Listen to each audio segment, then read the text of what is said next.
Nirmala ji, thank you very much once again for giving us this exclusive, very special interview, like every year after the budget.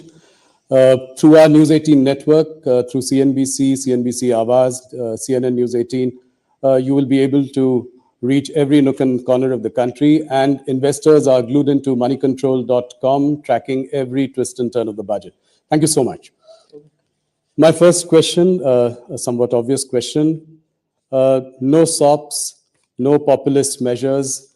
Even in 2019 interim budget, the government had announced some SOPs, like tax rebates. There were some announcements for the farmers, but none this time.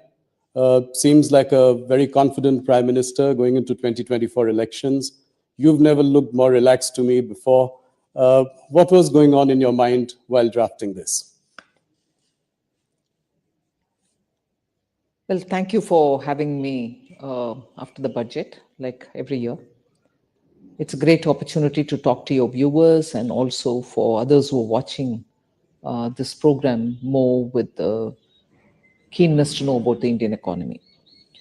Yes, the budget yesterday did not have any SOPs announced. We treated it like a true vote on account, an interim budget before an election, and also an interim budget which is being presented with the clear understanding that the several programs which were launched with empowerment of citizens in mind over the last 10 years are reaching the ground, and the beneficiaries are already on their own speaking about it. The power of word of mouth is very strong. So when a beneficiary gets truly the benefit and without any middleman playing a role in it, they really understand that the intent of the government is what they've said is what is getting executed. So I place a lot of trust in the word of mouth, which has helped in schemes like Ujjwala, PM Awas Yojana, PM Mudra Yojana, Swanidhi Yojana, all of which have benefited the small households, small people who want to do their business and who don't have money to give for collateral, no properties to give. So this government has actually, because of the vision with which Prime Minister is committed to serve this country, is actually serving the common people in letter and spirit.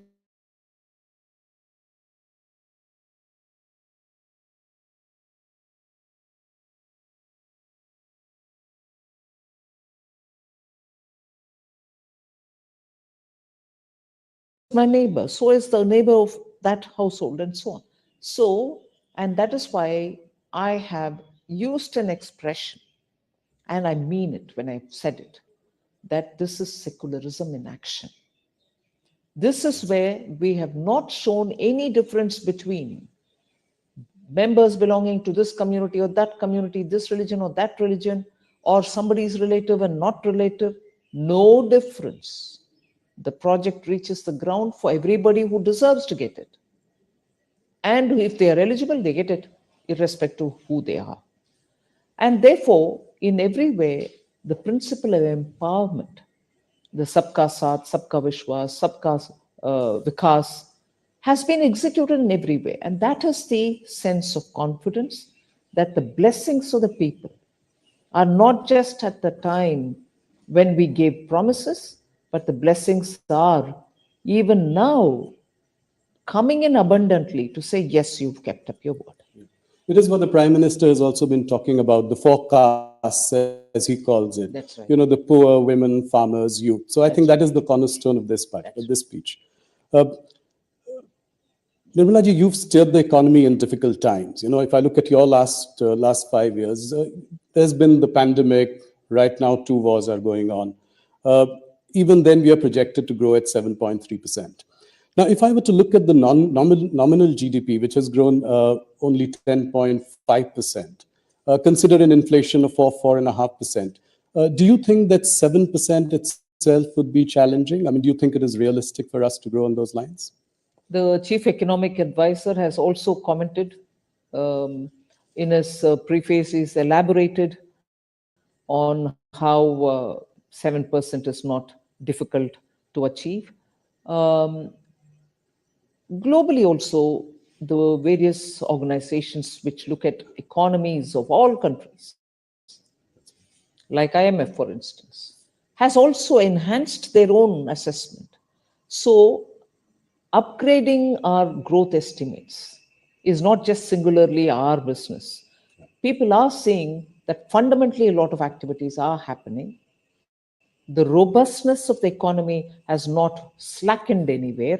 It has maintained its, the buoyancy with which things are happening, not just revenue collection when I'm talking of buoyancy. So there is reason to believe, yes, it is possible. And the deflator, not just the inflation, but the deflator itself is constantly, meaning we are looking at controlling inflation, the other factors fall in place. So the deflator itself then plays a role. And therefore, we are confident that on the one hand, we'll be able to manage inflation, and on the other, to keep the robustness in growth so that it is sustained growth. We have made every effort to look at both growth driving elements and inclusivity driving elements so that nobody is left out from this growth process, both to contribute and to gain from. Indeed. Something that has been commented enough, and you've got a lot of accolades for it in this budget. If you look at the fiscal glide path, I think you've beaten estimates. This year you projected 5.1 next year, so that also looks promising. What is your message to the sovereign rating agencies? You're expecting an upgrade? Well, I would think that they do their job, but periodically it's our business also to bring it to their notice that economy, particularly emerging market economy like India, despite the odds, we are doing a lot of reforms, systemic reforms, which actually you're seeing is bearing the results now. If only Prime Minister Modi hadn't pressed the pedal, let's say the revving pedal, the accelerator during COVID, even as we are managing COVID, we will have to attend to reforms and continue doing the reforms. The Atmanirbhar Bharat announcements were all infused with so much of reform measures. Otherwise, we wouldn't have eliminated more than 68,000 rules, which were just so archaic and were becoming instruments for rent seeking people. So, systemic reforms have continued.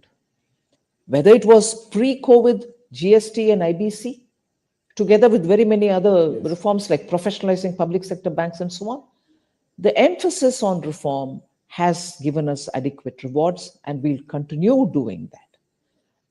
That is why, even in the budget, we have emphasized on transparency. We have emphasized on getting everything on board the budget process itself, rather than keeping it outside of the budget or underneath the carpet. These are not small steps, and that has been consistently done in the last 4-5 years. And before that, as I said, IBC or banking reforms, the five major, recognition R's, as we say, of the problem. So to list it, there are so many, some small, some very big. The small ones having very big implication in making the economy much more cleaner and open and transparent. The bigger ones, which are bearing results in terms of the money that you collect in GST, these are not small steps. So that is the one which I would play as important indicators, which rating agencies should look at comprehensively, rather than look at just one detail here, one detail there. Macroeconomic stability is also very well kept up. No, glad you mentioned reforms. I think big message coming from you that the government will continue on the road for reforms. What are I've said this to you before, that, cutting the rich tax last year, in an election year. Before that, cutting the corporate rate tax. I mean, you've taken some bold measures. What are the next level of reforms that we can expect from you? Broadly, I mean, directionally. No, first of all, as I said, the system to become more transparent, more things will have to be done in order to make sure that we work together with states. It's one thing for the union government to work on those areas which are exclusively with the central government.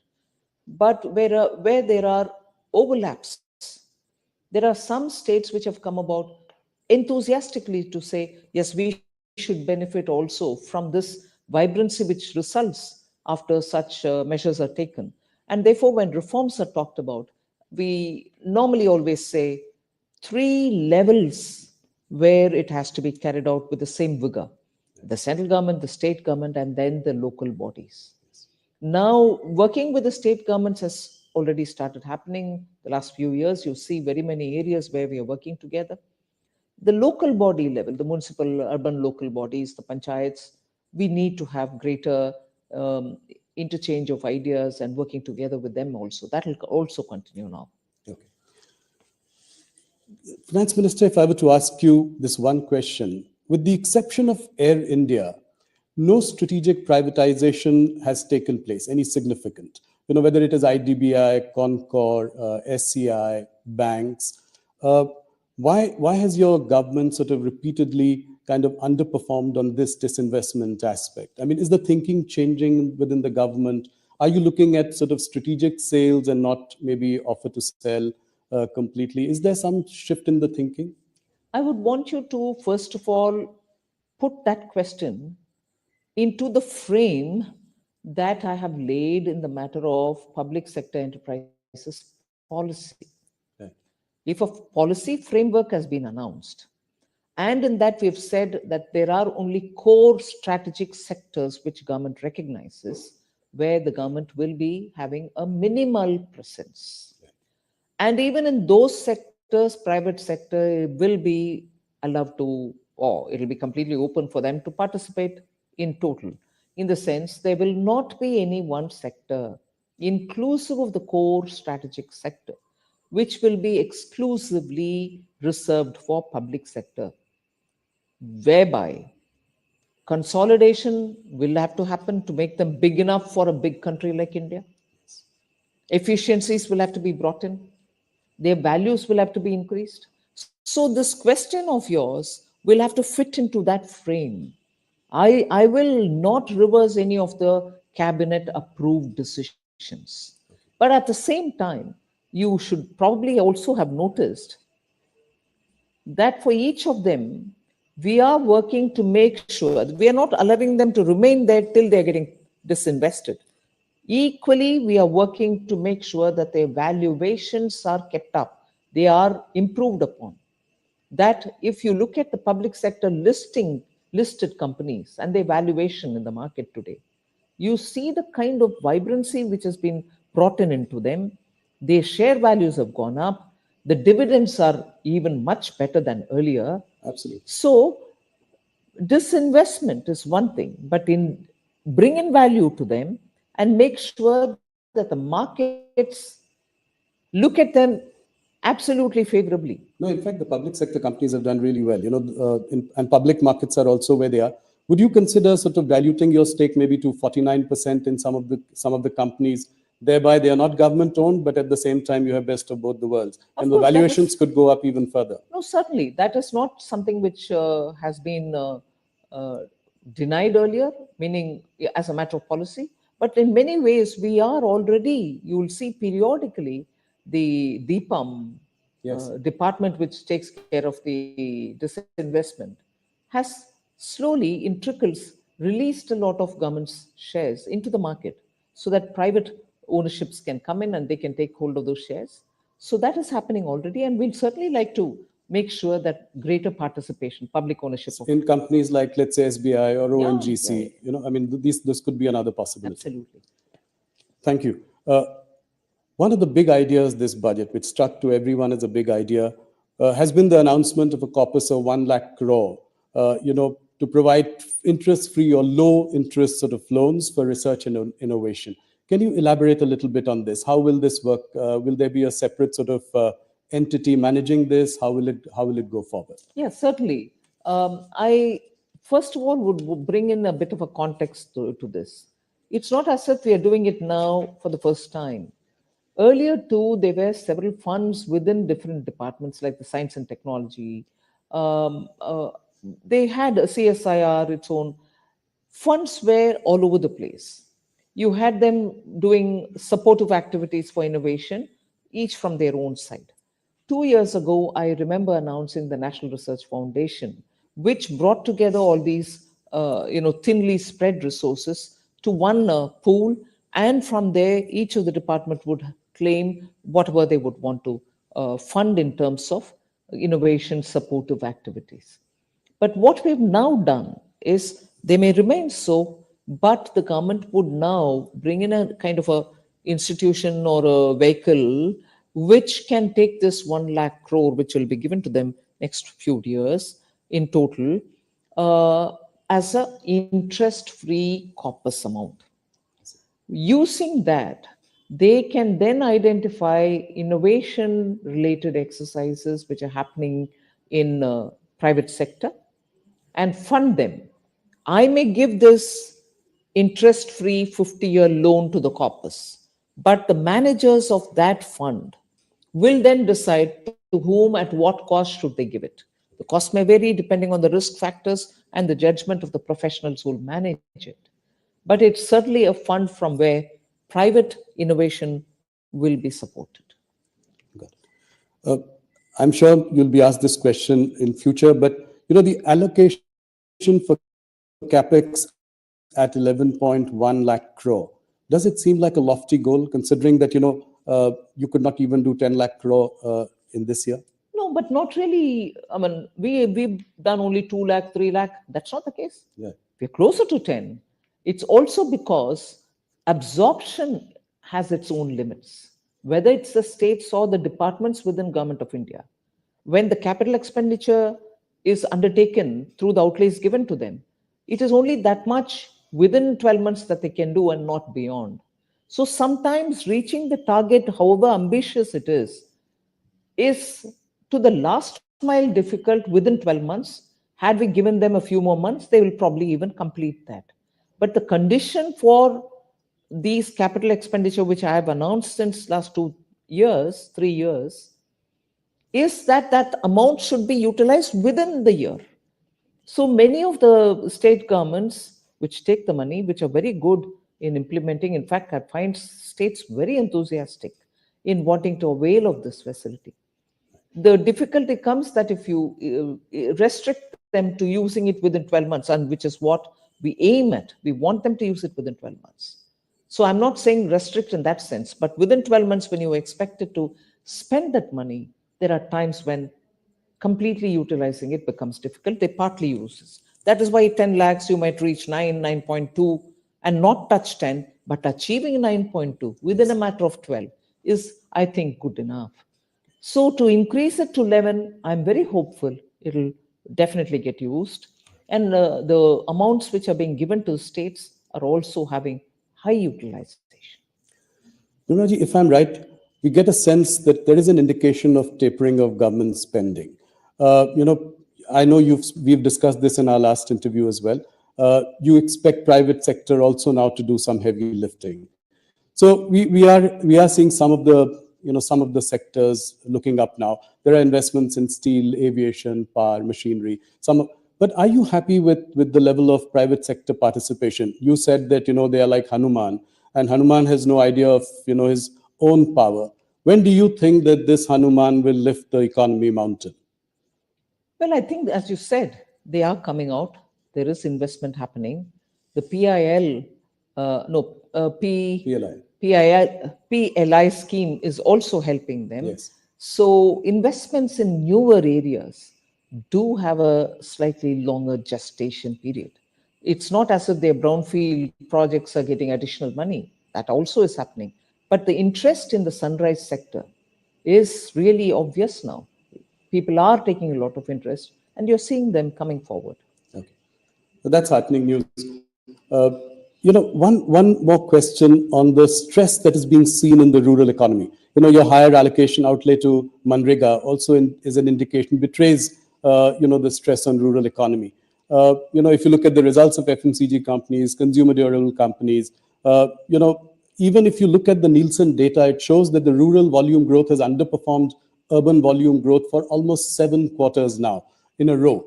So what is your prognosis of rural demand, and how do you think we will deal with this going forward? I'm not sure if I'll be able to describe how I view what is happening in the rural areas. Let us recognize that there is a lot of shift in the way employment is panning out. Let us recognize that migration is now looking at redefining itself in a way. Many people who went back to their villages with some skills acquired are wondering if they can continue being there and utilizing and benefiting from the skills that they've acquired. Industries too today are allowing a lot of work from home, and many who are avoiding traveling are also staying back. So that shift will have to be recognized. But equally, that's not to say people are staying back home without work or staying back and working from there with large companies being established everywhere else. So there is a transition happening undoubtedly. Yes. Second, there's also this little savings which is coming through, which we are seeing from the various fixed deposits, which are growing as different from small savings. Yes. You're also seeing some middle class looking at savings through the stock markets, demat accounts, and so on. So, the indicators with which we are looking at the rural economy may vary, and there are very many newer indicators which we may not want to miss out on. Yes, I agree. FMCG market will also tell us that durable consumables are not being consumed as much as before. Yes. But, well, I take that as one indicator. But equally, the kind of activities which are now happening in the rural areas, because of better connectivity, because of other digitization, are also yet to be measured, I would think. Okay.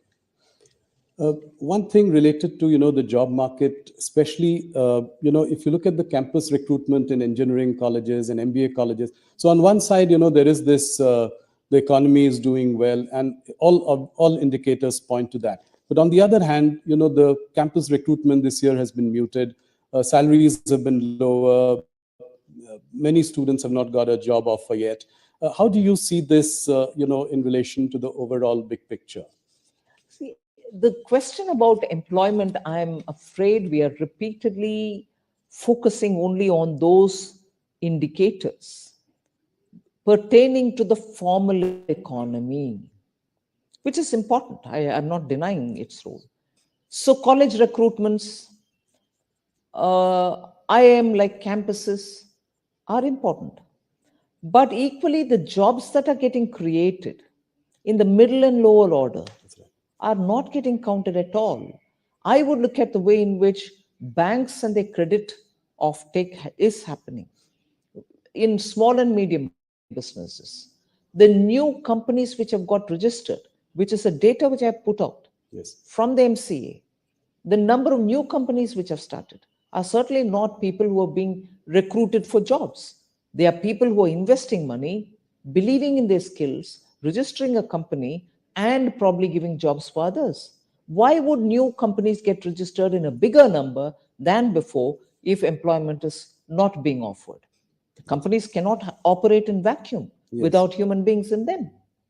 So I think a fairer, open, and an exhaustive picture of India's employment, both in the formal and non formal areas, will have to have some kind of a wider base with which, and we need to bring in such data so that the discussion can be more informed.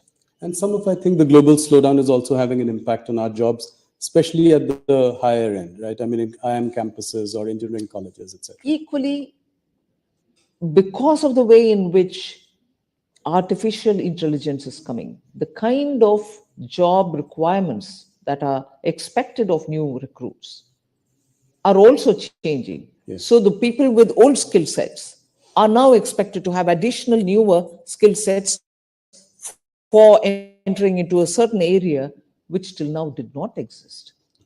So we are Yeah, certain lots of calibrations are required in understanding this. that's right. Yesterday in your budget speech, you were very appreciative of, income tax payers. In fact, the number of income tax, people paying income tax has gone up. Collections are up 2.4 times. You were quite appreciative. In fact, I thought you just stopped short of sort of giving them something back because, it was a vote on account. My question is that, salaried people are paying 30% today, whereas corporates pay 22% tax. In the longer term, directionally, Corporates meaning as an entity, the yes, as an company. that's right. So I'm saying in the longer term, directionally, do you think you would align this in some way or the other? And I'm talking about the longer term. Well, the direct taxation reforms are a steady job in the pipeline, and some results come out, and more work is happening. So, direct taxation is something on which one, ease of the taxpayers' facilitation, which has to be improved. And also, one of the things happened yesterday, one of the Yes, serving the customer better that's business in the taxation regime happened yesterday. But more work can always be done. yes. So the salary can be more hopeful in the coming days in your I'm July not budget. saying anything now, No, no, I know but that. I mean directionally over the long term. Uh, you managed inflation very well in the past few years. What about food inflation? That's really pinching the common man. Pulses are up 20%, vegetables 27%. Any plan to sort of rein in food inflation? see, food inflation cannot be spoken as one basket Yes, or one item. It has so many different components. If pulses are becoming more expensive, we are import dependent to meet adequacy in meeting their demand. In the sense, we are not self sufficient. We need to import to meet our demand. And when you depend on imports, the prices are determined by the supplier, not by us. So when it is pulse or dal, where the prices have to be controlled, so much has to be done well in advance. If you know your crop is only X and not what you need, then you pre-plan imports. You have to touch on very many countries to get the imports and so on. And in that, of course, the role of the traders is very important. yes, That is one thing. Second is you're looking at other seasonal vegetables, which can equally be affected by drought or by excess rain. that's true. No import substitution or no import in the last minute can help us. If suddenly one particular crop, say of potatoes or onions or tomatoes, are lost, the last minute procurement from somewhere else is also fraught with difficulties. That's good. So the treatment for controlling price for pulses and the perishable crops and let's say rice, which can be stored, are all very different. And that is why there is a committee in Government of India which looks into this and makes sure that periodically you're able to get in time those based on estimates. It's a ongoing job. It's not with a deadline. It has to keep happening. And I think largely the committee has been successful. Otherwise, we couldn't have been closer to the policy range. That's right. I had interviewed the Prime Minister in 2016, as early as that, and he spoke about the white paper. He said that we should come out with the white paper because we inherited an economy which was in the fragile five. And and that was early, just 2 years into the government. And what we had to really do to drag it out of, the levels it had reached. You spoke similarly yesterday about a white paper, and you said it was a Herculean task to bring the economy back from the brink. What is the idea behind the white paper? Why now? And will it be another stick to beat the opposition with? See, you're right in pointing out that the Honorable Prime Minister has spoken about it even in 2016 in your interview. Then it was so many different sections of our society themselves suggested to us that you better bring a paper out, white paper out, to say why Indian economy has reached the fragile five, to say why our banks had become such a black hole. Nothing could be restored of the banks. Banks were all in deep trouble. Look at the number of NPAs and the value of the NPAs, meaning what was the original value and to what extent they had reached almost close to valueless position. So, whether it was your banks, whether it was the overall economy, whether it was defense procurement, whether it was a vital sector of telecom, why? Even minerals. Every area was ridden with problems. Now, if you're talking of corruption, well, it's one thing, it goes to the court, people get punished, and then the monies are given back or not given back, values are retrieved or not retrieved. That's one side of the story. But what impact it left on the economy? To restore your banks back to health, to make sure your country is safe with adequate strategic equipments given to defense personnel, to make sure that your mines, which are wealth under the earth, meaning inside the earth, under the soil, to use them for the benefit of the country rather than to use them as one instrument through which you line your own pocket. What implications it had on the economy? Banks not being healthy, mines being given to brothers and sisters who did not want to extract the mineral for the benefit of the country. Spectrum allocations, if it had happened in time, I didn't have to spend so much to restore BSNL to have 2G or 4G in time. And what implication does it have on the country when 4G is not available in time, whereas the whole world is talking about 5G? So the kind of impact that it had, the mismanagement, it is not just talking about, policy paralysis for a fragile five. It's talking about every one of these steps, which one in morally, which number one, morally was immoral, in the sense was not right, and equally the kind of positive effect, if it had happened very well in a transparent fashion, it would have had on the economy. We lost 10 glorious years. And to restore it to that position back, and then to pull it up, to now get closer to the world's third largest economy, is a Herculean task, which I'm grateful this country had a Prime Minister like Modi ji, who single-mindedly said, I will restore this economy back. It's my service to the nation. Yes. Otherwise, it wouldn't have happened. So why the white paper now? Yes. We've had 10 years. And prior to that, there was a 10 years where you saw all this happen. Policy paralysis, corruption, nation losing its endowments, and so on. 10 years under Prime Minister Modi. What kind of course corrections had to happen? What kind of restoring confidence had to happen? What kind of pulling back from rut that had to happen? And equally, making sure you're purchasing the equipments, you're removing BSNL from distress, you're making sure BSNL employees are given their due, you're making sure the country gets 5G, not just 4G. Look at the coverage India has in 5G today. I agree. All this, and to make sure that the investor confidence is not just intact, but is growing, that within a matter of 8 years, I would say, we've reached 596 billion US dollars as our foreign exchange reserve. Just compare that with the last 10 years. At least for the sake of the elected honorable representatives who are sitting in the parliament, they should know what was it then, what effort it took to restore it here, and what we should not therefore ever imagine or dream of doing in personal interest, forgetting the nation. Why now? Parliament should know. Two, at that time, had Prime Minister Modi not taken the call that in the interest of our nation, I would not bring it out. He didn't bring the paper then, white paper then, because you put the nation first. You say, if I do it now, I can be happy, but the confidence in our country would have been lost. Investors wouldn't have come.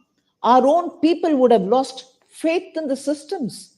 They would say, oh my God, this government will come, eat away and go. That next government can come. It'll do its own, but we're all languishing. The faith in institutions, in government, in leaders, in politics would have been lost in the minds of people. And I'm so grateful that the Prime Minister didn't do it then.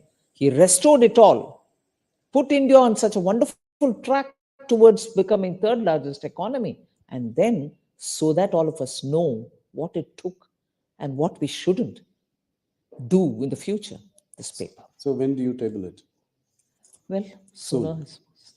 A passionate reply from you, I must say. Uh, Nirmala ji, when it comes to the markets, Nirmala Sitharaman can do no wrong. Last 2-3 years, markets have been on a roll. My question is, can you assure the markets and its participants that there will be stability in the capital gains tax regime?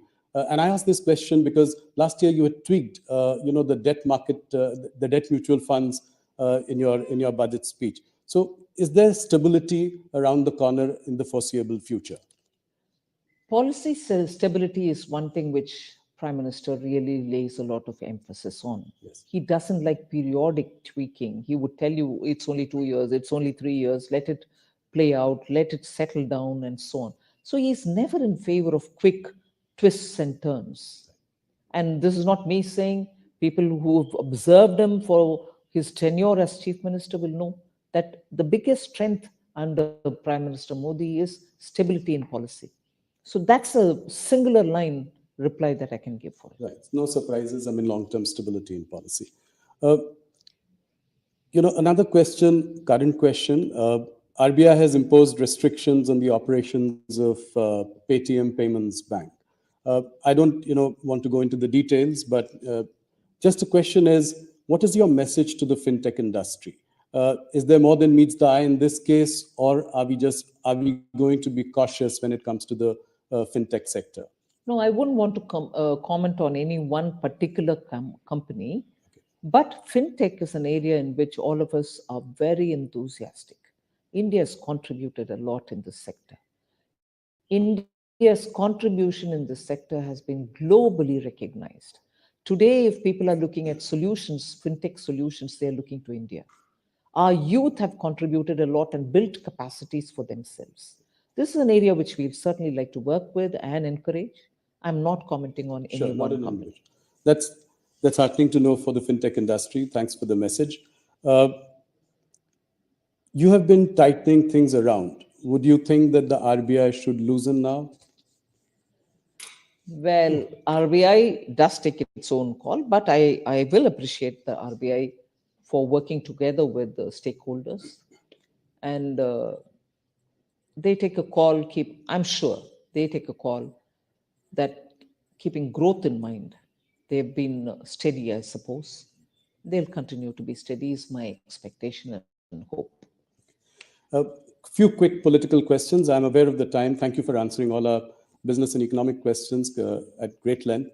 We are seeing a different side of Nirmala Sitharaman. In the last few weeks, you've also been seen as an aggressive politician.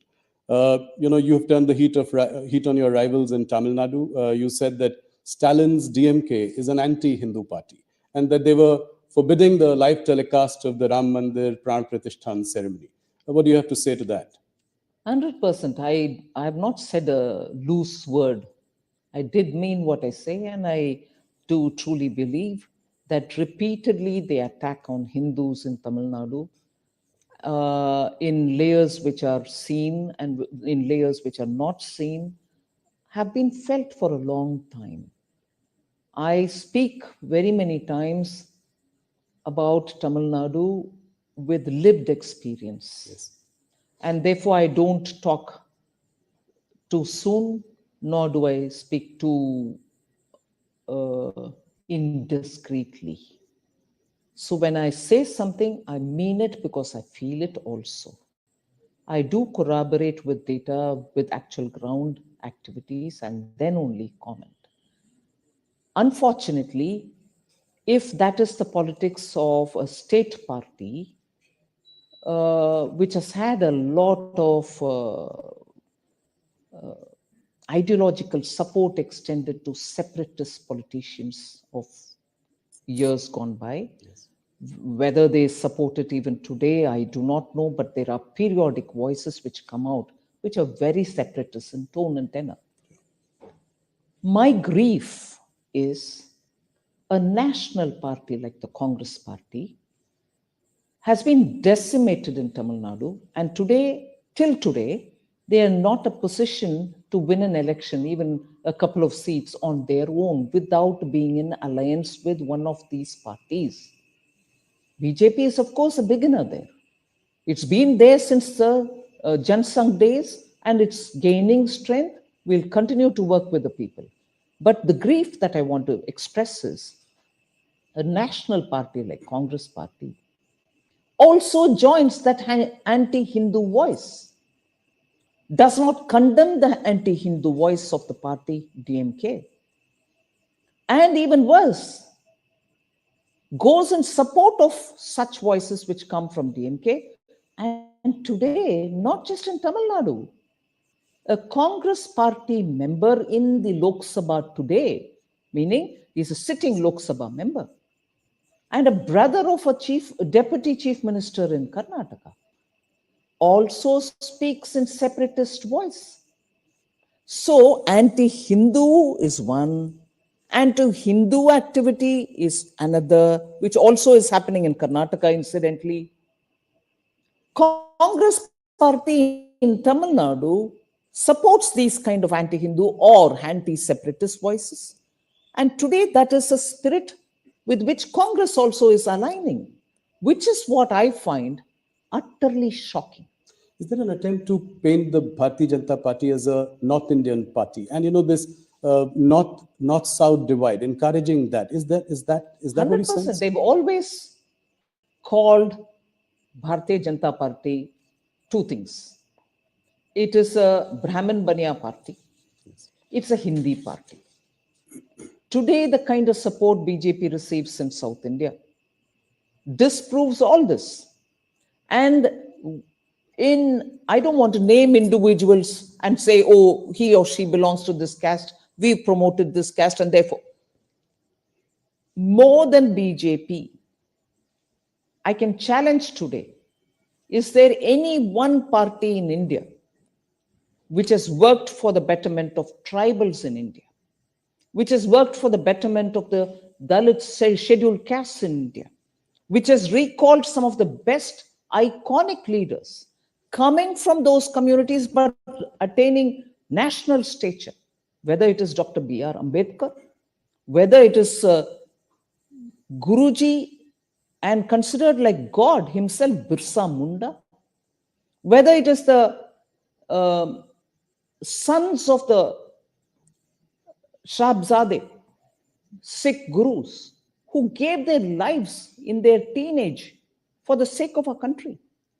So in any one of these, I want to ask, is there any one party in this country which has as much served as the BJP? So what is Hindi party? When Prime Minister of India is talking about all languages, he quotes Thiruvalluvar. Yes. He quotes from Purananuru. Every given opportunity, he takes the languages even to the UN.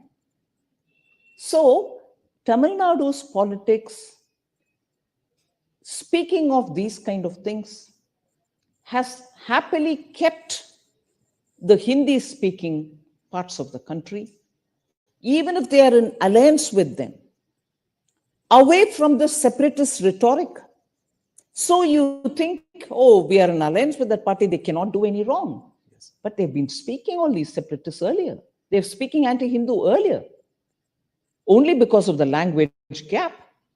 Just as they didn't want to learn Hindi, many of the North Indians didn't want to learn Tamil.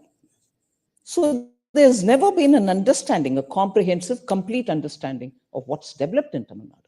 So are you hopeful that the BJP will do better this time in South India? I mean, how many seats do you see them getting out of 131 seats? It's difficult to talk about number of seats, but I'm sure But in the efforts which are being made by Tamil Nadu BJP unit. So you're likely to open your account in these states like Tamil Nadu, Andhra We'll Pradesh? certainly work for the people and hope to have their Kerala. blessings. Tamil Nadu, you have No, whether it's Kerala, whether it's Tamil Nadu, lots of work is happening and people are responding as well. Are you likely to contest the elections? I don't think. No. It's my party's decision. Okay. One last question on 2024. what is your assessment? How many seats do you think that the BJP is likely I'm not to get? sure I'll again Yeah. speculate on the number of seats. Better than last time, much better than last I time. think people will see the truth and commitment and dedication with which the Honorable Prime Minister has been working. They are blessing him. They are seeing his earnestness. They are seeing how non-stop he puts the people of India and the nation first among everything else. So I'm confident. The opposition has constantly been crying themselves hoarse about the use of intelligence agencies. So whether it is Kejriwal or Mamata Banerjee's leaders in West Bengal or Hemant Soren more recently, they complain that there is harassment by central investigative agencies. And if the leaders jump onto the other side and join the BJP, then they are let go scot-free. What do you have to say? My last question. Now, first of all, many of the cases in which the CBI or the Enforcement Directorate or the Income Tax pursue cases cannot come to the level of asking for custodial or asking for interrogation or arrest can happen overnight. You will be surprised in many of these cases. The cases were originally filed during UPA times. Many of these cases belong to that era. You know the Indian system, the level and the time consumed for each stage to mature. And to reach a stage where summons are being served, it consumes a lot of time. Many of these are from that era case. So it's not as if we've done it. One, second, a survey or a search happens.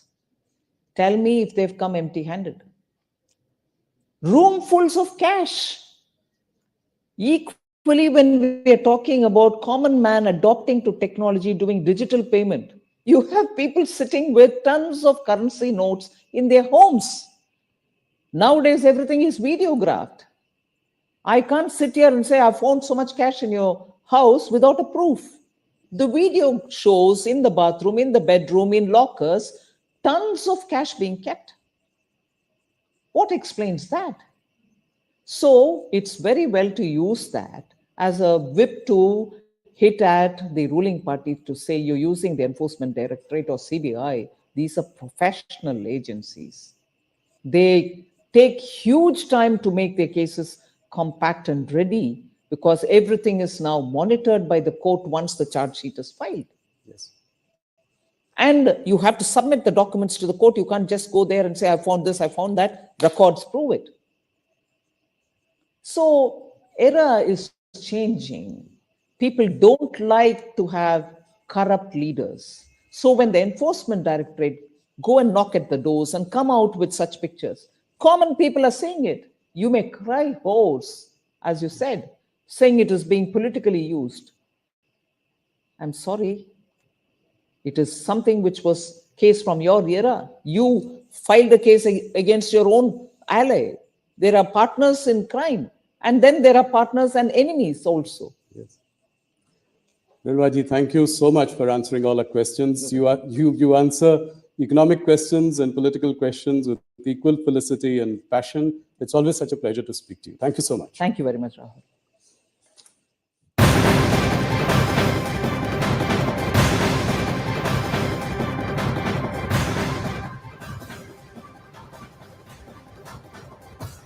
तो news 18 India पर वित्त मंत्री निर्मला सीतारमण का ये super exclusive interview आप देख रहे थे, जहां पर उन्होंने कई बातों का जिक्र किया। कहा ये वास्तव में एक अंतरिम बजट था, लोगों को ताकत प्रदान करना उनका मकसद था इस बजट के जरिए। और साथ ही उन्होंने कहा उज्ज्वला पीएम आवास योजना को भी बढ़ावा देंगे। तो ये